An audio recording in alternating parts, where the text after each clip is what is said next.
friends, welcome to our channel Biology Review. இன்னைக்கு நம்ம சேனல்ல என்ன பார்க்க போறோம்னா ஒரு முக்கியமான டாபிக் பத்தி தான் டிஸ்கஸ் பண்ண போறோம்.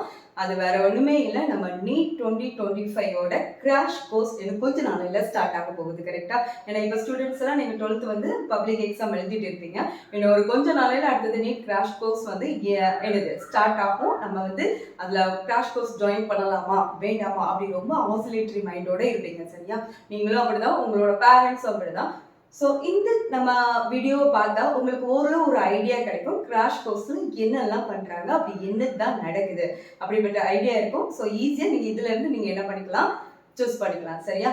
ஃபர்ஸ்ட் நம்ம சேனலை பார்க்குறதா இருந்தால் மறக்காமல் சப்ஸ்கிரைப் பண்ணுங்கள். வாங்க இப்போ நம்ம வீடியோ பார்க்கலாம். ஓகே, ஃபர்ஸ்ட்டு இதோட ரியாலிட்டி நீங்கள் வந்து நோட் பண்ணிக்கோங்க. கிராஷ் கோர்ஸ் அதாவது லிமிட்டட் டைம்குள்ள நிறைய சாப்டர்ஸை வந்து ஒரு ஃபாஸ்ட்டாக என்ன பண்ணுறது, ரிவைஸ் பண்ணக்கூடிய ஒரு கோர்ஸ் தான் என்னது நம்மளுக்கு கிராஷ் கோர்ஸ்லையும் நம்ம வந்து எடுத்துக்கலாம். சரியா?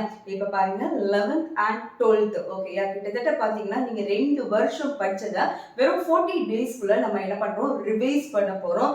இதுதான் கிராஷ் கோர்ஸ். ஃபார் எக்ஸாம்பிள் இப்போ பாருங்க, இந்த 40 டேஸில் ஃபிசிக்ஸ், கெமிஸ்ட்ரி, பயாலஜி. ஓகே, இப்போ ஃபார் எக்ஸாம்பிள் நீங்கள் பயாலஜி மட்டும் எடுத்துக்கோங்க. 11th 12th சேர்த்தா கிட்டத்தட்ட நம்மளுக்கு 32 சாப்டர்ஸ் ஆக்யூரேட்டாக பார்த்தீங்கன்னா 32 சாப்டர்ஸ் வருது. இதே மாதிரி நம்மளுக்கு ஃபிசிக்ஸ் எடுத்துக்கிட்டிங்கன்னா இவ்வளோ தூரம் இருக்காது, பட் நியர்லி நம்மளுக்கு 20க்குள்ளே என்னதாயிரம் முடிஞ்சிடும். அதே மாதிரி தான் கெமிஸ்ட்ரியும். ஓகேயா?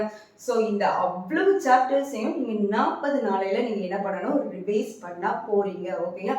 2 வருஷம் படித்ததை 40 நாளில் ரிவைஸ் பண்ண போகிறீங்க. இப்போ நிறைய பேருக்கு இப்போ நீங்கள் கிராஷ் கோர்ஸ் எதுக்கு ஃபர்ஸ்ட் ஜாயின் பண்ணுறீங்க, அதை நீங்கள் வந்து ஜஸ்ட் நீங்கள் திங்க் பண்ணி பாருங்க. நீங்கள் வந்து சும்மா விளையாட்டு போக்குக்காக ஓகே ட்ரை பண்ணி பார்க்கலாமே அப்படின்னு நீங்கள் கிராஷ் கோர்ஸ் சேரக்கூடியவங்க ஒரு குரூப் இருக்காங்க. இன்னொருத்தவங்க என்னன்னா, கண்டிப்பாக நம்ம நீட்டில் நம்ம வந்து பியோர் கவர்மெண்ட் மெடிக்கல் காலேஜுக்கு நம்ம வந்து சீட் வாங்கிட்டு போகிறோம் அப்படின்னு சில கேட்டகரி இருப்பாங்க. சிலவங்க என்ன பண்ணுவாங்கன்னா, ஓகே இதில் பாஸ் மார்க் எடுத்த போதும் நம்ம அப்ரோட்ல போய் படிச்சுக்கலாம். ஸோ வந்து இதில் நிறைய கேட்டகரிஸ் இருக்காங்க. ஓகேயா? ஸோ அதில் நீங்கள் என்ன கேட்டகரின்னு ஃபர்ஸ்ட் உங்களை வந்து செலக்ட் பண்ணிக்கோங்க. ஏனோ தானோ படிக்கிறோம் அப்படின்னு நினச்சிக்கிட்டு கிராஷ் கோர்ஸ்க்கு நீங்கள் என்ட்ரி ஆகக்கூடாது. ஓகேயா? இப்போ ஒரு பேரண்டாக இருந்து உங்கள் பசங்க கிட்ட நீங்களே கேட்டு பாருங்க. ஓகே, நான் உடனே கிராஷ் கோர்ஸில் ஜாயின் பண்ணி விடலாம், பட் அந்த உங்க குழந்தைங்க கிட்ட என்னென்ன அந்த கேரக்டர்ஸ் இதெல்லாம் இருக்குதானே ஃபர்ஸ்ட் அனலைஸ் பண்ணி பாருங்க. அதில் ஃபர்ஸ்ட் இம்பார்ட்டன்ட் கேரக்டர் என்ன இருக்கணும், அந்த குழந்தைக்கு மெடிக்கல் ஃபீல்டில் கண்டிப்பாக இன்ட்ரெஸ்ட் இருக்கணும். சரியா? அதாவது பயாலஜியில் உங்களை வந்து ரொம்ப இன்ட்ரெஸ்ட் இருக்கக்கூடிய ஸ்டூடெண்ட்ஸ்க்கு மட்டும்தான் கிராஷ் கோர்ஸ் வந்து நம்மளுக்கு வந்து ஓகே ஆகும். தென் இப்போ வந்து ஒரு டாக்டர் ஃபீல்டுக்குள்ள என்ட்ரி ஆகணும்னா ஃபர்ஸ்ட் தேவை இன்ட்ரெஸ்ட். ஓகேயா? அதுக்கு பிறகு ஹார்ட் ஒர்க், ஏனோ தானோ லேசினஸ் அப்படி எதுவுமே இருக்கக்கூடாது. கிராஷ் கோர்ஸ்ல இருந்து ஸ்டார்ட் ஆகக்கூடிய படிப்பு அவங்களுக்கு வந்து பியோர் ஒரு மெரிட் சீட் கிடைக்கிறது வரை இந்த ஹார்ட் ஒர்க் அவங்க கிட்ட ஒவ்வொரு நாளும் இருந்துகிட்டே இருக்கணும். ஸோ இந்த கொஸ்டினுக்கு உங்க குழந்தை உங்க பசங்க ஓகே சொல்றாங்களா கேட்டு பாருங்க. தென் அதுக்கு அடுத்தது பார்த்தீங்கன்னா டெடிகேட்டட் ஒர்க். ஓகேயா? இப்போ வந்து நம்ம நிறைய ஒரு இதை வந்து காம்ப்ரமைஸ் பண்ண வேண்டியதாக இருக்கணும். சரியா? ஃபார் எக்ஸாம்பிள் ஒரு டெம்பிள் ஃபெஸ்டிவலோ கிட்ட உள்ள ஏதாவது ஃபெஸ்டிவல் அப்படி இப்படியெல்லாம் நம்ம போயிட்டு இருக்கக்கூடாது. ஸோ வந்து இதுக்கு முக்கியமாக மொபைல் எல்லாத்தையுமே நம்ம என்னது சாக்ரிஃபைஸ் பண்ண வேண்டிய கண்டிஷன் இருக்கும். ஸோ டெடிகேட்டட் ஸ்டடி இருந்தால் நம்ம என்ன செய்யலாம், நீட்டுக்கு நம்ம என்னதாகலாம், என்ட்ரி ஆகலாம். தென் அதுக்கு அடுத்தது ரொம்ப ரொம்ப முக்கியமானது பேஷன்ஸ். நமக்கு பொறுமைங்கிறது நம்ம குழந்தைங்ககிட்ட இருக்குதா? ஓகேங்களா? எதுனாலும் அவங்க வந்து என்ன பண்ணிக்கலாம், ப்ளஸ் ஆர் மைனஸ் எதுனாலும் ஏற்றுக்கிற பக்குவம் அவங்களுக்கு இருக்குதா? இந்த நாளையும் கேட்டு அவங்க ஓகே சொன்னாங்கன்னா தாராளமாக நீங்கள் என்னது நம்ம நீட்டில் கிராஷ் கோர்ஸ்க்கு நீங்கள் வந்து ஜாயின் பண்ணி விடலாம். ஓகேயா? இப்போ அதுக்கு அடுத்தது பார்த்தீங்கன்னா இந்த கிராஷ் கோர்ஸ்ல அவங்க என்ன பண்றாங்க, ஏன்னா 40 நாளையில நீங்க வந்து 2 வருஷத்துக்குள்ள அந்த சாப்டர்ஸை நீங்க என்ன பண்ணணும், கவர் பண்ணணும். ஸோ எப்படிப்பட்ட இப்போ நீட்டுங்கிறது ரொம்ப ரொம்ப அதாவது ரொம்ப டெப்த் நாலேஜ்ல நமக்கு தெரிஞ்சிருக்கணும். இந்த 40 நாளையில அந்த டெப்த் நாலேஜ் கொடுக்க முடியுமா? நீங்களே யோசிச்சு பாருங்க. கண்டிப்பா என்னது கொடுக்கறதுக்கு சான்ஸ் இல்லை. சரியா? ஸோ இதுல ஒரு இப்போ நீட் கோர்ஸ்ல இந்த கிராஷ் கோர்ஸ் எடுத்துக்கிட்டீங்கன்னா இதுல வந்து அட்வான்டேஜே இல்லையா அப்படின்னு நான் சொல்லவே மாட்டேன். It is very very useful. Okay, crash course. ஏன்னா இவ்வளோ சாப்டர்ஸும் நம்ம வீட்டில் இருந்து நம்ம வந்து ஒரு செல்ஃப் மோட்டிவேட்டட் கண்டிஷன்ல எல்லாமே படிச்சுட்டு அதுக்கப்புறம் ஒரு எக்ஸாம் எழுத போகும்போது இது வந்து சம்வாட் வந்து முடியாத கண்டிஷன் கூட சொல்லலாம். ஓகேயா? ரொம்ப ஓன் மோட்டிவேட்டட் பர்சனால மட்டும் மட்டும்தான் இது வந்து பண்ண முடியும். பட் நீங்க வந்து இப்போ ஒரு கிராஷ் கோர்ஸ்ல என்னென்ன அட்வான்டேஜ் இருக்கு அப்படின்னு பாத்தீங்கன்னா, குயிக் ரிவிஷன். ஓகேயா? இப்போ ஃபார் எக்ஸாம்பிள் அங்கே ஏற்கனவே நல்ல எக்ஸ்பீரியன்ஸ் ஸ்டாஃப்ஸ் தான் இருப்பாங்க. ஸோ வந்து ஒவ்வொரு சாப்டர்ஸ்ல இதெல்லாம் இம்பார்ட்டன்ட் நீட் பாயிண்ட்ஸ் அப்படின்னு நம்மளுக்கு சொல்லி கொடுத்துருவாங்க. ஸோ அதை பிக்கப் பண்ணி போறது நம்மளோட வேலை, நம்மளோட வேலை. சரியா? அப்போ ஒரு குயிக் ரிவிஷன் வந்து நம்மளுக்கு கிடைக்கும். அதுக்கு அடுத்தது பார்த்தீங்கன்னா சம் ட்ரிக்ஸ், அதாவது எல்லா ட்ரிக்ஸும் அவங்களால சொல்லித்தர முடியாது. பட் சில சாப்டர்ஸ்ல சில இம்பார்ட்டன்ட் பேரா, அதுலயும் இம்பார்ட்டன்ட் வேர்ட்ஸ் டேர்ம்ஸ் எல்லாம் இருக்கும். ஸோ இது எப்படி ஞாபகம் வைக்கணும் அப்படின்னு ட்ரிக்கியா உங்களுக்கு என்ன செய்யலாம், சொல்லி தருவாங்க. ஓகேயா? தென் எல்லாத்துக்கும் சொல்லி தர முடியுமா? இது சான்ஸே கிடையாது. சரியா? பட் உங்களுக்கு ஐடியா கிடைக்கும். தென் அதுக்கு அடுத்தது முக்கியமா நம்ம நீட்டுக்கு அப்பியர் ஆகுறதுக்கு முக்கியமா நம்மளுக்கு வந்து அதே மாதிரியே ஒரு டெஸ்ட் வந்து நம்மளுக்கு வந்து கண்டக்ட் பண்ணணும். சரியா? அது என்னன்னா மோக் டெஸ்ட். இந்த மோக் டெஸ்ட் வந்து உங்களுக்கு கிராஷ் கோர்ஸ்ல தாராளமா கிடைக்கும். நீங்க ஈஸியா வந்து என்னது மோக் டெஸ்ட் எழுதி உங்களை பயம் இல்லாம நீட்டா அப்பியர் பண்றதுக்கு இந்த கிராஷ் கோர்ஸ் நம்மளுக்கு ரொம்ப ஹெல்ப்ஃபுல்லா இருக்கும். ஓகேயா?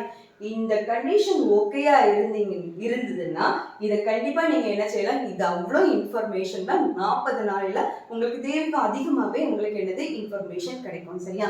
தென் நான் டிஸ்அட்வான்டேஜ்னு சொல்லல, இதோட டிஃபெக்ட்ஸ். ஓகேயா? நம்ம இந்த 40 நாளையில நம்மளால எது கொடுக்க முடியாது அப்படின்னு பாத்தீங்கன்னா, no line by line word by word explanation நீங்க எதிர்பார்க்க முடியாது. ஏன்னா ஒரு நாளைக்கு ஒரு சாப்டர் இல்லைன்னா 1.5 சாப்டர்னு சொல்லிட்டு மூவ் பண்ணிட்டே இருப்போம். சரியா? தென் அதுக்கு அடுத்த பார்த்தீங்கன்னா இந்த டைம்ல உங்களுக்கு வந்து நோ டெப்த் நாலேஜ். இப்போ வந்து அந்த சாப்டர்ல ஃபுல் எக்ஸ்பிளனேஷன் நம்மளுக்கு வந்து கிடைக்காது. டெப்த் நாலேஜ் கிடைக்கிறது கஷ்டமா இருக்கும். பட் ஏன்னா உங்களுக்கு ஃபாஸ்டா என்ன பண்ணணும், உங்களுக்கு எல்லா சாப்டர்ஸையும் ரிவைஸ் பண்ணி கொடுக்கணும். சரியா? தென் அதுக்கு அடுத்தது டைம் மேனேஜ்மெண்ட்ல கொஞ்சம் ப்ராப்ளம் இருக்கும். ஏன்னா நீங்க வந்து ஒரு இன்ஸ்டிடியூஷன்ல மார்னிங்ல இருந்து ஈவினிங் ஃபார் எக்ஸாம்பிள் 9 o'clock உள்ள போறீங்கன்னா 5 o'clock தான் வெளியே வரீங்க. அதுக்கு பிறகு வீட்டுக்கு வந்து கிடைக்கக்கூடிய அந்த லிமிட்டட் டைம் டியூரேஷன்ல இன்னைக்குள்ள சாப்டர்ஸ் எல்லாமே என்ன பண்ணணும், ரிவைஸ் பண்ணணும். இதே மாதிரி ஒவ்வொரு நாளும் முடிய எல்லா சாப்டர்ஸையும் கொஞ்சம் கொஞ்சம் என்ன பண்ண வேண்டியது இருக்கும், ரிவைஸ் பண்ணிருக்கோம். ஸோ டைம் மேனேஜ்மெண்ட்ல நம்ம ஓகேனா இது ஓகே. ஓகேயா? நம்மளால மேனேஜ் பண்ண முடியலன்னா கொஞ்சம் இது டிஃபிகல்ட்டியா நம்ம என்ன செய்யலாம், ஃபீல் பண்ணுவோம். சரியா?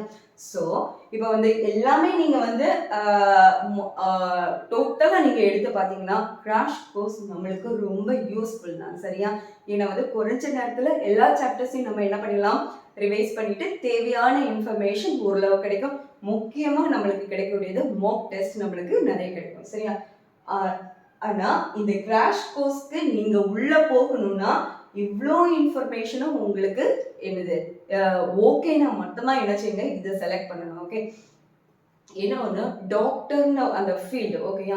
அந்த ஃபீல்டு ரொம்ப புனிதமான ஒரு டெடிக்கேட்டட் ஃபீல்டு. ஓகே? ஏனோ தானோன்னு நம்ம படித்து எல்லாம் எதுவுமே பண்ணிட முடியாது. அட் த சேம் டைம் இப்போ இன்ஜினியரிங்கை எடுத்துக்கிட்டிங்கன்னா இன்ஜினியரிங்கில் நீங்கள் படித்து முடிச்ச உடனே ஊரில் ஒரு சேலரியோட உங்களுக்கு வந்து ஜாப் கிடைக்கும். ஓகே?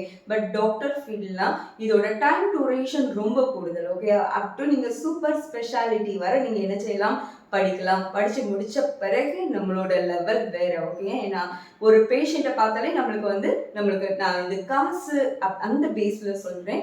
பட் ஃபர்ஸ்ட் ஸ்டார்டிங்கில் நம்மளுக்கு ரொம்ப கிடைக்குமான்னு சொன்னால் நம்ம மெடிக்கல் ஃபீல்டில் அது வந்து கொஞ்சம் கம்மியாக தான் கிடைக்கும். சரியா?